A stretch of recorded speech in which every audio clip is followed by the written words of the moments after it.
Bismillahirrahmanirrahim.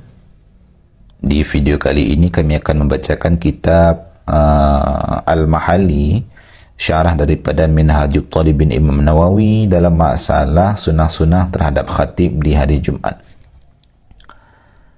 Wa yusannu an takuna al-khutbatu balighatan la mubtadilatan rakikatan fa innaha la tu'athiru fil qulubi.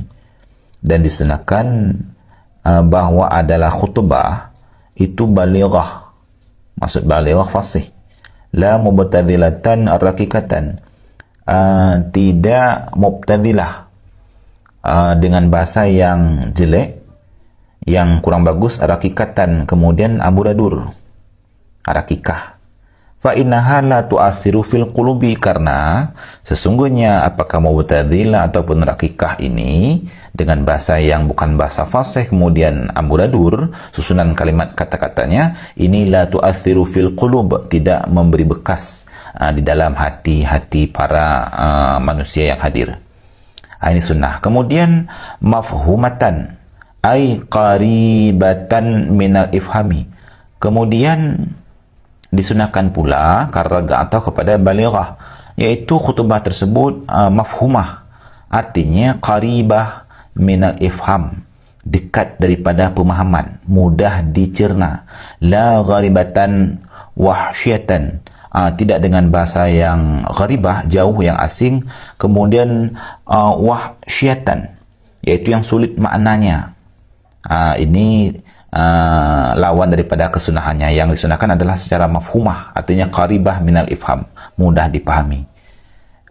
Alasannya fa innaha la yantafi'u biha aktsarun nasi, karena demikian ini yaitu gharibah ataupun wahsyiyah ini la yantafi'u biha aktsarun nas, tidak bisa mengambil manfaat dengannya isi khutbah secara gharibah ataupun wahsyiyah oleh kebanyakan manusia, tidak bisa diambil manfaat. Kemudian selanjutnya sunnah pula khutbah tersebut qasiratan, pendek. Li'anna tawilata, karena sesungguh tawilah yang panjang itu tumilu, membosankan. Sunnah pula khutbah itu dengan masa atau durasi yang pendek. Alasannya karena durasi yang panjang itu mudah membosankan. Wa fi hadisi muslimin, dan terdapat dalam hadis Muslim, atilus salata wa qsurul khutbata, panjangkan oleh kamu akan solat, artinya berlama-lamalah dalam solat, wa qsurul khutbata, dan pendekkanlah akan khutbah. Ini hadis Nabi bidumi sad, dengan dhamma sad, wa qsurul khutbah. Dan Nabi mengatakan dalam riwayat Imam Muslim, panjangkanlah solat, artinya lama-lamalah dalam solat, kemudian pendekkanlah dalam khutbah. Kemudian wa ibaratul muharrari kal wajizi ma'ilatun ilal qasri ay mutawassitatun kama abbara bihi fir rawdati ka asliha.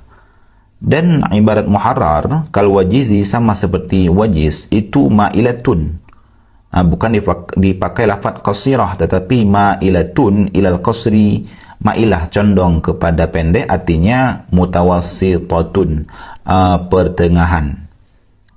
Kama abbara bihi fi rawdati ka asliha, seperti telah mengibarat ianya Imam Nawawi dengannya, yaitu di dalam kitab Rawdahnya, ka asliha, sama seperti asal Rawdahnya. Jadi ibarat muharrar karya Imam Rafi'i bukan qasirah, tetapi ma'ilah ilal qasri. Kemudian terakhir, warawa Muslimun an Jabir bin Samrah, dan Imam Muslim meriwayatkan hadis daripada Jabir bin Samrah, qala, berkata ianya Jabir, kanat salatu Rasulillah sallallahu alaihi wasallam qasdan wa khutbatuhu qasdan ay mutawassitatan, adalah salat Rasulullah sallallahu alaihi wasallam itu qasdan, wa khutbatuhu, dan khutbahnya Nabi Rasul itu qasdan, artinya mutawassitatan, pertengahan. Mudah-mudahan dengan video yang singkat ini ada manfaatnya. Wallahu a'lam bissawab. Bismillahirrahmanirrahim. Faidatun, ini satu faedah. Qala fil majmu'i berkata ianya Imam Nawawi di dalam kitab Majmu'. Kitab Majmu' ini iaitu kitab Syarah Muhadzab yang dikarang oleh Muhadzab tersebut dikarang oleh Abu Ishaq As-Sirazi, kemudian disyarah oleh Imam Nawawi, disebut dengan kitab Majmu'. Apa kata Imam Nawawi di sana? Yukrahul akhdhu mimman biyadihi halalun wa haramun kasultanil jairi, kata Imam Nawawi.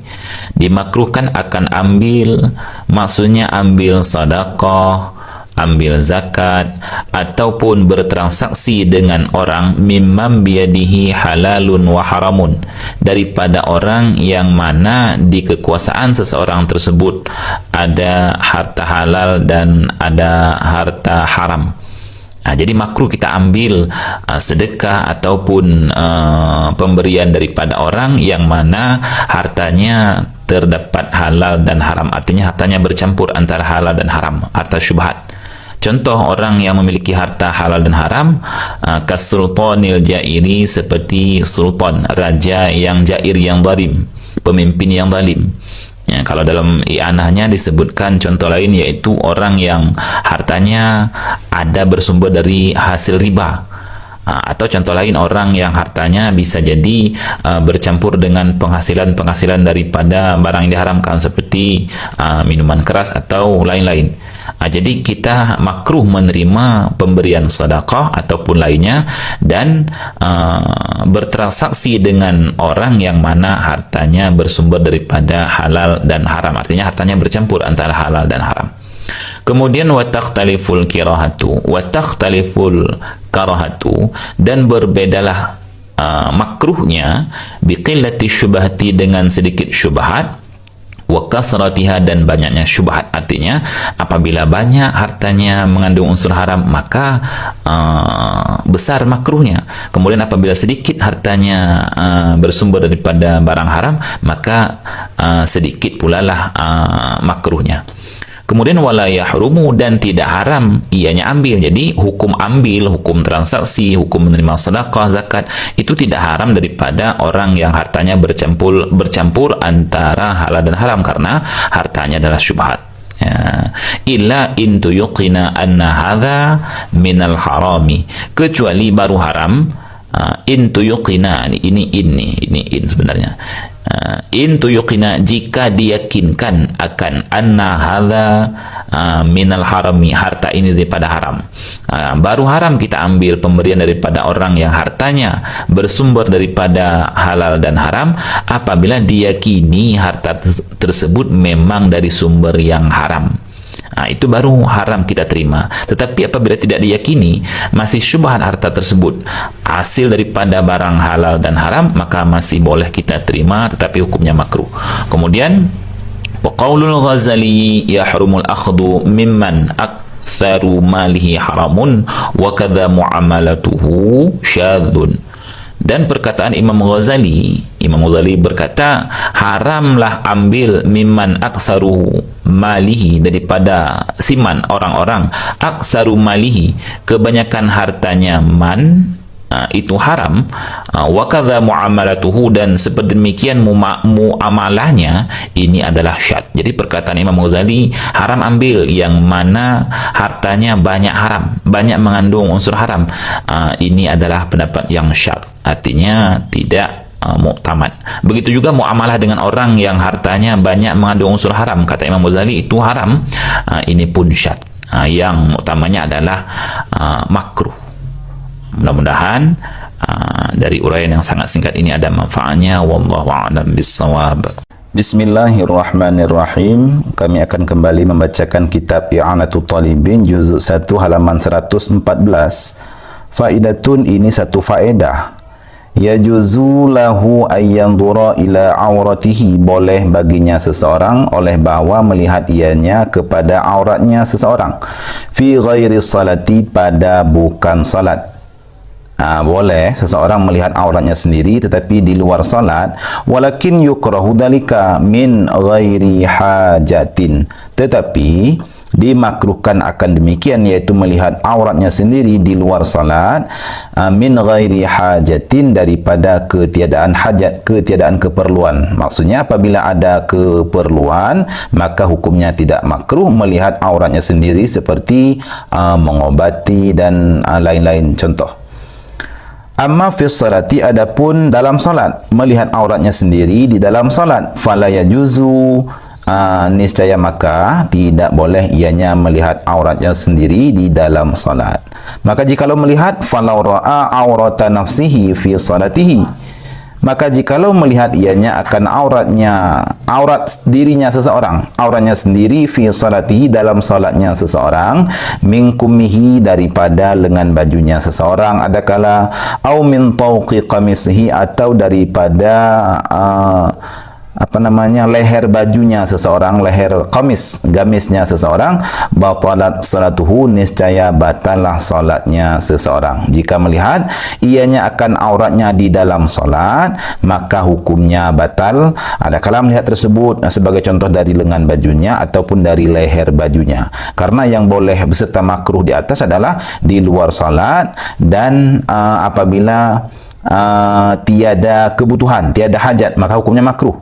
Apabila melihat tersebut ada kebutuhan atau hajat, maka hukumnya tidak makruh apabila lihat auratnya sendiri ini di luar salat. Sedangkan di dalam salat maka hukumnya tidak boleh, haram, bahkan salatnya menjadi batal.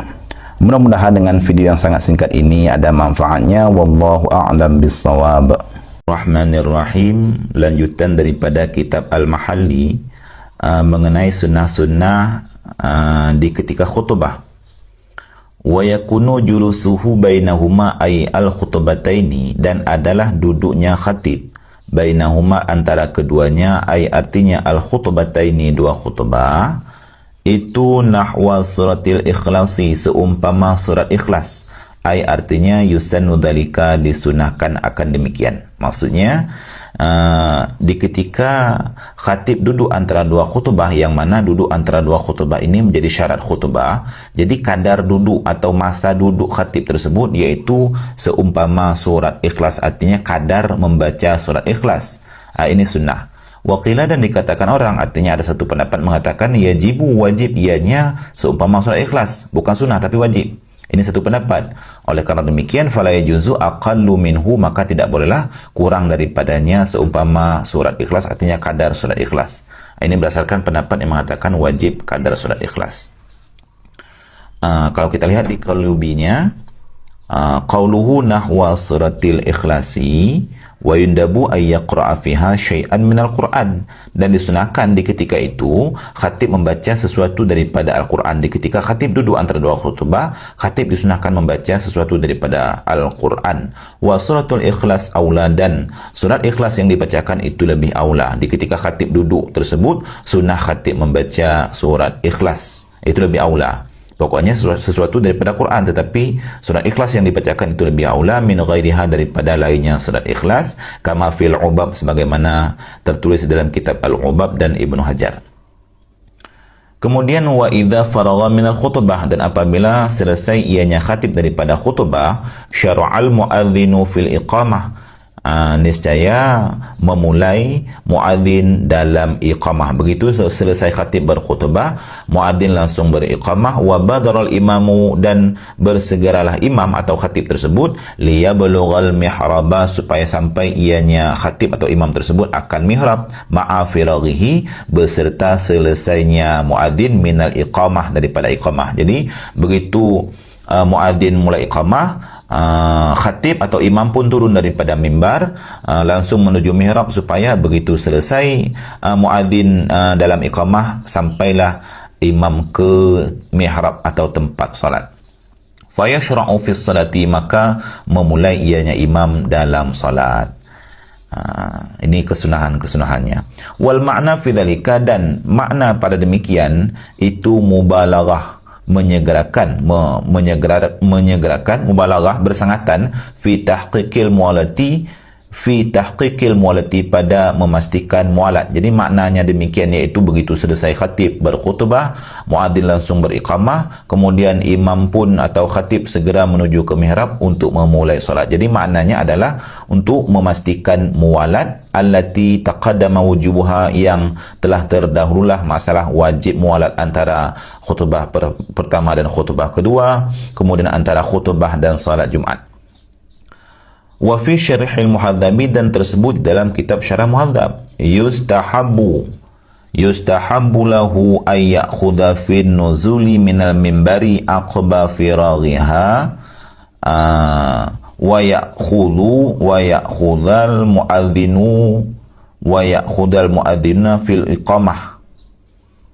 Di dalam kitab syarah muhadzab, yustahabbu, disunahkan baginya khatib atau imam ayat khuda, akan bahawa memulai ianya fin nuzuli, pada turun minal mimbar, daripada mimbar, aqba firaghiha, mengiringi selesainya khutbah, wa ya'khudha, karena di atau di sini, dan disunahkan memulai muadzin fil iqamah, pada iqamah, wa yablughul mihraba, dan sampai ianya khatib atau imam akan mihrab, ma'a firaghil iqamah, beserta selesainya iqamah. Intaha, ini ibarat dalam kitab syarah muhadzab. Jadi begitu sampai imam atau khatib ke mihrab, iqamah pun selesai.